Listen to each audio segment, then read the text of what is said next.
Hello বন্ধুরা, আজ চলে এলাম এই কুর্তিটার ওপর কাজ করার সময় কি হয়েছিল সেই এক্সপিরিয়েন্সের গল্প তোমাদের সাথে শেয়ার করতে।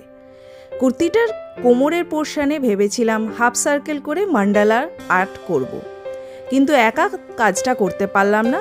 তখন সেই আমায় মায়ের হেল্প নিতেই হলো এবং পেন্সিলের সাহায্যে সুতো দিয়ে ধরে এই হাফ সার্কেলগুলো করতে আমাকে বেশ বেগ পেতে হয়েছিল। আমার প্রতিটা কাজে নতুনত্ব কিছু আনার জন্য আমি চেষ্টা করি। এই কাজটাতেও তাই আমার ইচ্ছা ছিল রেড অমব্রে কম্বিনেশনে কাজ করব।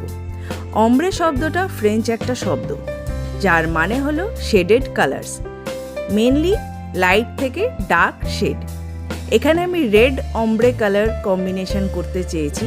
মানে প্রথমে আমি নিয়েছি গোল্ডেন ইয়েলো কালার, তারপর করেছি অরেঞ্জের কাজ, নেক্সট আসছে স্কারলেট রেড, তারপরে পিঙ্ক, দেন ক্রিমজন রেড।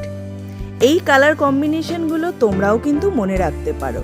রেড অমব্রের ওপরে কোনো শেডিংয়ের কাজ করতে চাইলে তোমরাও এই কম্বিনেশন ইউজ করতে পারো।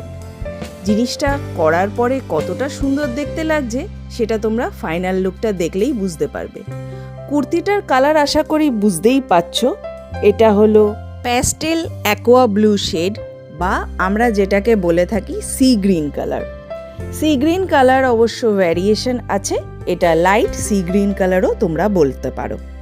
দেখো, কথা বলতে বলতে আমার কিন্তু ক্রিমজন রেডের শেডের পোর্শনে আমার কাজটা এসে পৌঁছেছে। আমি বেশ অনেকটা ভরাট করে কাজটা করার চেষ্টা করেছি এবং গোটা গায়ে লাস্টে পোলকা ডটস বা বুটি দিয়ে কাজটা ফিনিশ করেছি।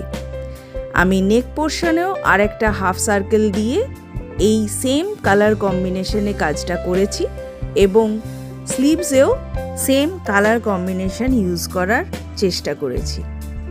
কাজটা করা হয়েছে আমার এক ভাগ্নির জন্য। ভাগ্নি এবছর এইচএস দিচ্ছে, তাই পুজোর সময় তার জন্য এই কাজটা আমি করে দিয়েছিলাম। এই কুর্তিটা পাওয়ার পরে সে যে কতটা খুশি হয়েছে সেটা তোমরা শেষে তার কিছু গ্লিম্পস দেখতে পাবে। আর এই হলো সেই কুর্তির ফাইনাল লুক। তোমরা দেখে বলো কাজটা কীরকম লাগছে।